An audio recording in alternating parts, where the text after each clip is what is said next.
Hi there.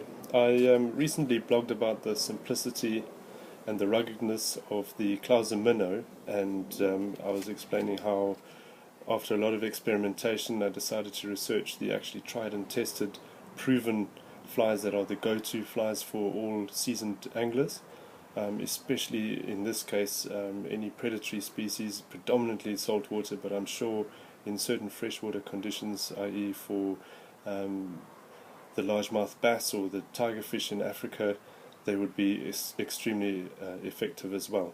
So I'll try and show you my own version. I did a lot of research online, thanks to all of those people who've already put on fly tying videos to show you how to make them. And of course in certain books as well you can get some good guidance. So I'm starting off just with a all-purpose number 8 light hook, and onto that I'm going to put a little bit of bead chain eyes. So let's just get that started off. So the first thing we want to do is to create a little, almost like a starting block for the bead chain eyes. So it's just a tiny little lump of thread which helps affix the thread to the hook, and also it gives a sort of anchor point to the bead chain eyes once they're on the hook and once we start binding them with a figure of 8 pattern. Okay, so again it's a size 6/0 uni thread, this time in white because that's going to complement the fly pattern that I'm creating today. I'm tying these specifically for my crazy sea trout pursuits in the Thames, but again I'll also look to go further afield and use them for sea bass as well. Hopefully I can report back once I've got some positive results. Okay, so the bead chain eyes goes on with a solid figure of 8 attachment. It's supposed to be about 1/3 of the way back down the hook. In this case I've taken it slightly forward of that because I don't want too much of a long nose sticking out the front of the fly once it's finished. Okay, so in this case I want the hook to be flying hook up once it's coming through the water. So I've put the bead chain on the top. Later on this will become the bottom of the fly. Because of that I want to take my Arctic fox fibres, the white ones will go on the top because later on they'll become the so-called belly of the fly, and they'll run underneath the fly at the bottom. Okay, so not too much. I've mentioned in other videos how I prefer to have the fly slightly more sparse than being overcrowded. Again, there's no rules, just every single fly you make will be slightly unique. The idea is it needs to be enough on the fly to have a sort of fishy profile, but too much means it's difficult to cast, and the last thing you want to do is scare fish away. Okay, so we're just going to come in on the top here. One loose wrap to trap all the fibres the first time round, and then after that you can snug it down. Actually, I've got a couple of stray fibres, you can see those sticking out. Just try and neaten it up, make it easy to trap them all in one go.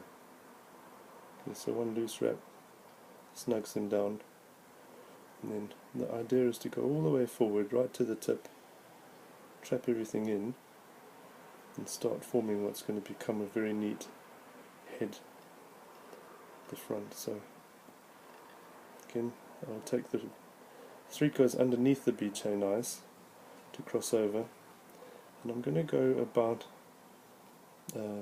another third of the way down, so past the middle of the hook all the way to the end. This hook is about to jump out of the vise actually.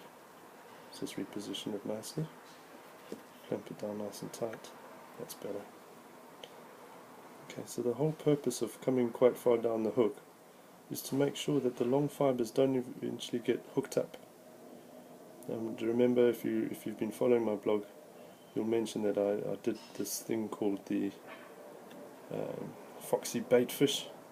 I got all excited about streamers, and then I realized while I was using them that I hadn't catered for the fact that the hook might wrap, well, the streamer tip might wrap around the hook at the bottom, and what ended up looking good was not very practical when I was fishing.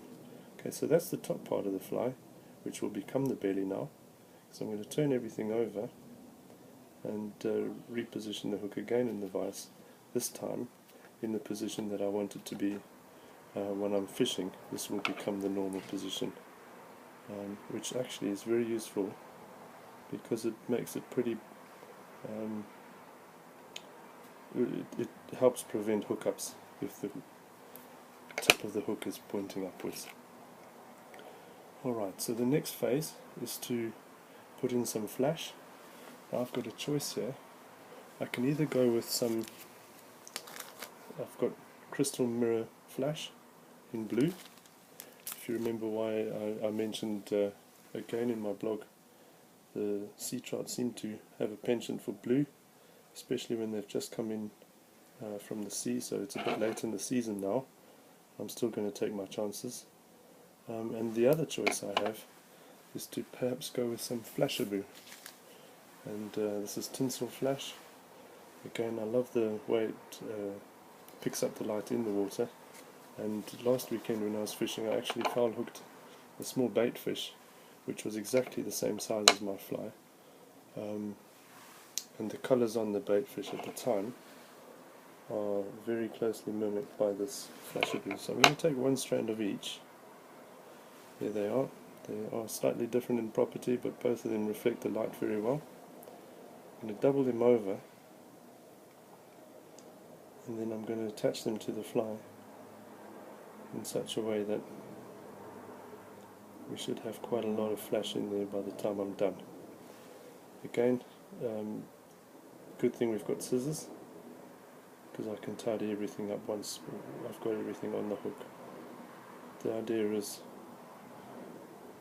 we're going to try and get as many as 8 little trailing pieces, 4 on either side, in the mix. Okay, so looks a bit fiddly. I'm sure there's a better way of doing it, but for now this is what works for me.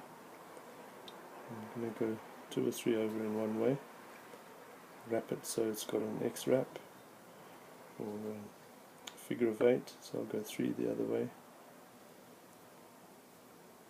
That should give me a square positioning of these fibres.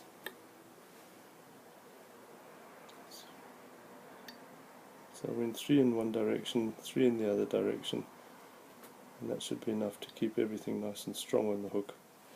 And hopefully later on, trusty scissors can come in and free up the loops, make everything sticking out. And there's no magic rule for this, but the idea is to make sure we've got enough fibres on each side that when they blend in with the Arctic fox fibres, it creates a nice little reflection, and it looks like the scales, or possibly you could imagine it as the lateral line on the fish. It's just something to make it look lifelike, and when it's moving in the water, especially if there's quite a fast current, the fly will come to life underwater. It's quite amazing the effect that it has. Okay, so symmetry is great, but it doesn't have to be 100%. The important thing that I think is key is neat wraps and the ability of those shiny pieces to just flow so that they don't get tangled in the hook and interrupt the lifelike appearance of the fly once it's done. Okay, so again, I've got the Arctic fox. This time it's dyed black. I'm going to try and get some long fibres, but this profile of the fly that I'm looking for is quite thin, so I don't want too many, just enough to look like the backbone of a fish and to give that two-tone contrast. Again, when it's moving in the water, the fish will lock onto it, but hopefully you'll be moving it in a way that makes it look lifelike. They will inspect it. If they come in close up, hopefully this will trigger them to bite. Okay, so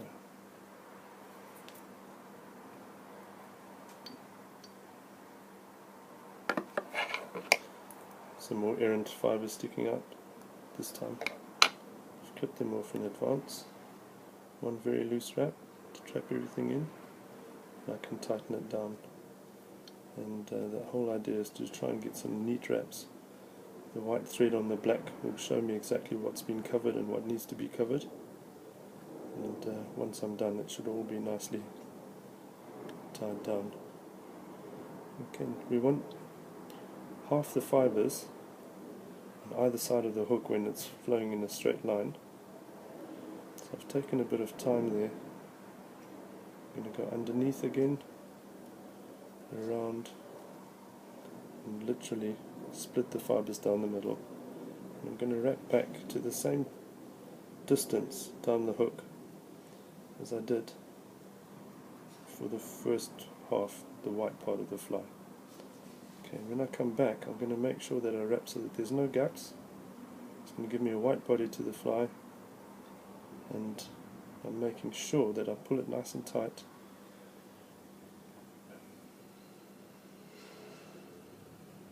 A couple of cross wraps for strength on those B-chain eyes.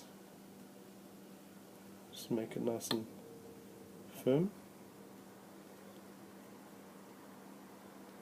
Thank you very much to Mr. Clouser for inventing this fly.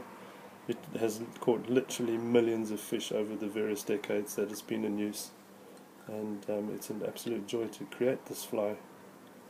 Very quick, very easy whip finish at the end. I think that's 6, 7, 8, and that should do it. Now, instead of Zapper Gap, which I've seen is used a lot as the answer to many people's fly tying glue, I've got some clear nail varnish which I'll use to finish that off, and once it's dry that should give everything a nice finish. But that's my Clouser minnow. It's got a nice blend of bit of flash, it's got a black top, and just rearrange those fibres so that they're symmetrical. Bead chain eyes make it swim well in the water, and hopefully that'll be a killer pattern in the Thames, which I'm going to go and test tomorrow. Okay, so there's the fly, and I'll report back on its effectiveness tomorrow. Hopefully it should ride like that in the water. Thank you for watching. Go and tie some of your own, and as always, if you do catch one, please let me know about it on my blog. I'd love to hear from you. Thank you. Bye.